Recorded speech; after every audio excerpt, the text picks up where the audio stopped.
উনুন test of Bengal, সহজে রান্না শেখার ঠিকানা। আপনাদের সাথে আমি পায়েল। শুরু করছি আজকের রান্না। আজ রান্না করব চিকেন ভর্তা। বাড়িতেই কিভাবে খুব সহজে রেস্টুরেন্টের মতো চিকেন ভর্তা বানানো যায় সেটা জানতে গেলে আপনাকে দেখতে হবে পুরো ভিডিওটা। রান্নার জন্য আমি এখানে 1 কেজি বোনলেস চিকেন ধুয়ে নিয়েছি, আর এরপরে অল্প একটু লবণ দিয়ে আমি সেদ্ধ করে নিচ্ছি। চাইলে চিকেন কিমা দিয়েও চিকেন ভর্তা রান্না করা যেতে পারে, তবে আমি এইভাবেই রান্না করতে পছন্দ করি। প্রায় 5 মিনিট মতো সময় নিয়ে আমি চিকেনগুলো সেদ্ধ করে নেব।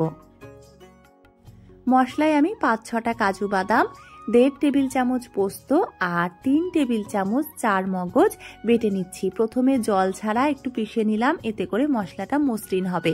পরে জল দিয়ে আরও একবার মশলাটার পেস্ট বানিয়ে নিচ্ছি। অনেকেই বলে থাকেন যে মিক্সিতে পোস্ত বাটতে খুব অসুবিধা হয়, তাদের জন্য ছোট্ট এই টিপসটা আমি বলে দিই যে পোস্ত যখন বাটবেন আগে থেকে জলে ভিজিয়ে রাখবেন, আর তাতে করে যদি অসুবিধে হয় তাহলে শুকনো পোস্ত অর্থাৎ জল ছাড়া পোস্ত মিক্সিতে একবার পিষে নেবেন। এরপরে জল দিয়ে পেস্ট করলেই কিন্তু মশলাটা খুব মসৃণ হয়ে যাবে।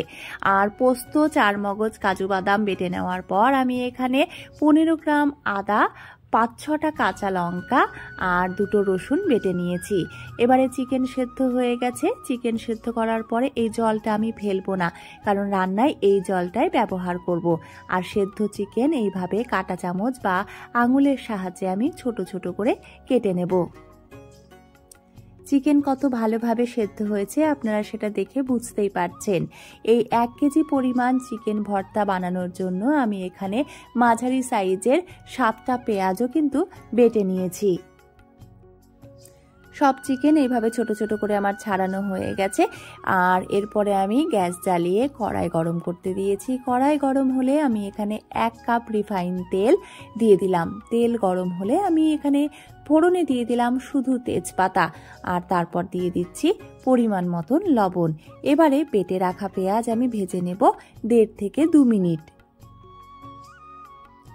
এরপরে দিয়ে দেব আদা, রসুন আর লঙ্কা বাটা।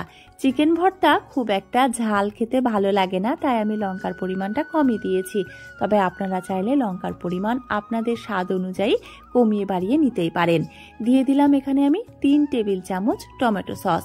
আজকের রান্নায় কোনো হলুদ ব্যবহার হবে না, কিন্তু টমেটো সস আর 1.5 টেবিল চামচ কাশ্মীরি লঙ্কা দেওয়ায় রংটা অনেকটাই চেঞ্জ হয়ে এসেছে। সব মশলা খুব ভালো করে কষানো হয়ে এসেছে, মানে তেল ছাড়তে শুরু করেছে। এই পর্যায়ে আমি দিয়ে দিলাম চার মগজ, কাজু এবং পোস্ত বাটা। এই বাটা মশলাগুলো দেওয়ার 2 থেকে 3 মিনিট পর আমি দিয়ে দিলাম ছাড়িয়ে রাখা চিকেনগুলো, আর তার 3 থেকে 4 মিনিট পর আমি দিয়ে দিচ্ছি 4 টেবিল চামচ ফ্রেশ ক্রিম, আর দিয়ে দিলাম ফ্লেভারের জন্য 2 থেকে 3টে চিড়ে রাখা কাঁচা লঙ্কা। আঁচ কমিয়েই রান্না করছি, তবে প্রয়োজন অনুযায়ী অল্প অল্প করে চিকেন সেদ্ধর জলটা আমি দিচ্ছি। আর এবারে দেখুন মশলা আর চিকেন খুব ভালো করে একসাথে মিশে গেছে, তেল ছেড়ে এসেছে, অর্থাৎ পুরোপুরি কষানো হয়ে গেছে। এবারে আমি গ্রেভির জন্য দিয়ে দিলাম ওই চিকেন সেদ্ধর জলটাই। চিকেন ভর্তায় গ্রেভি একেবারে পাতলা হয় না, আবার একেবারে ভুনাও হয় না, মাঝামাঝি পর্যায়ের গ্রেভি থাকে এবং এটা খেতে খুব ভালো লাগে। আমাদের রান্না হয়ে গেছে। এবারে আমি দিয়ে দিয়েছি 1 চা চামচ গরম মশলার গুঁড়ো আর 1 টেবিল চামচ কাসুরি মেথি।